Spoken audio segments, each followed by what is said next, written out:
l'être humain est très fortiche pour se poser des questions, mais dès qu'il s'agit d'y répondre, il n'y a plus personne. Comme disaient les vieux Grecs, quand s'arrête la parole, commence la discorde.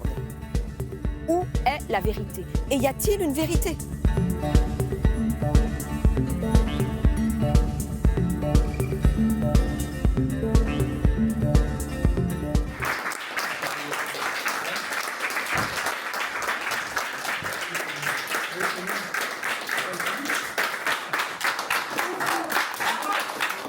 Ça m'a beaucoup plu, j'ai trouvé ça un peu déstabilisant par moments, mais c'est drôle et touchant en même temps. C'est profond, je pense que ça va prendre un peu de temps avant qu'on comprenne un peu, qu'on réfléchisse, mais ça aborde des thèmes profonds en tous les cas. J'ai beaucoup aimé parce que je trouvais que c'était un texte savoureux et un personnage très attachant et une mise en scène très un peu rigolote. Enfin voilà, ça m'a beaucoup plu. Incroyable. Ouais, moi j'ai adoré. Incroyable, ouais. Vraiment. Et l'énergie, Très, très et on politique. apprend encore beaucoup de choses sur la vie. Hein. J'ai beaucoup aimé la partie sur les reproches, les suppliques, ça m'a fait réfléchir à ma propre vie.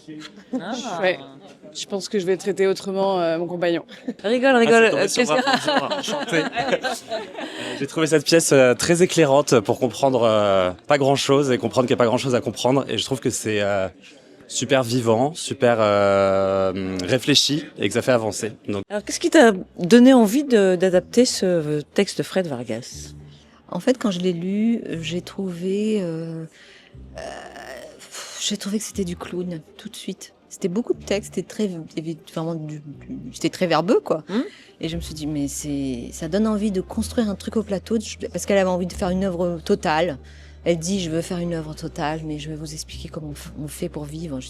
Et j'avais envie de texte clown, et en même temps, j'avais envie de me farcir un texte. Je trouve qu'il est très bien construit, que c'est un texte très intelligent. J'avais besoin de déployer pour le public beaucoup de tendresse, beaucoup de compassion pour l'humanité, finalement. Et que cette tendresse-là, finalement, je trouvais que c'était un acte artistique qui me plaît beaucoup, en fait.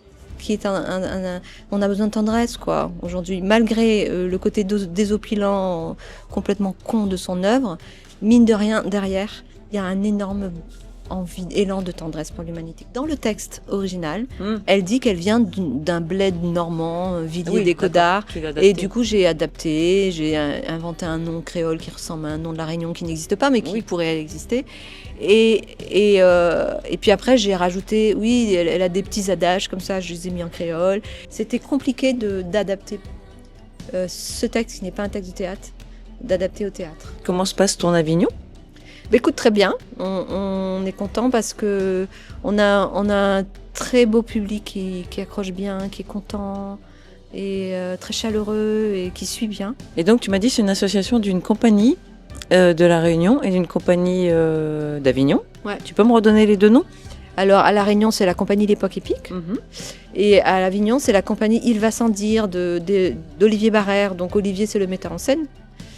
Il a travaillé à La Réunion avec moi, avec Camille Koski à l'assistance à la mise en scène, avec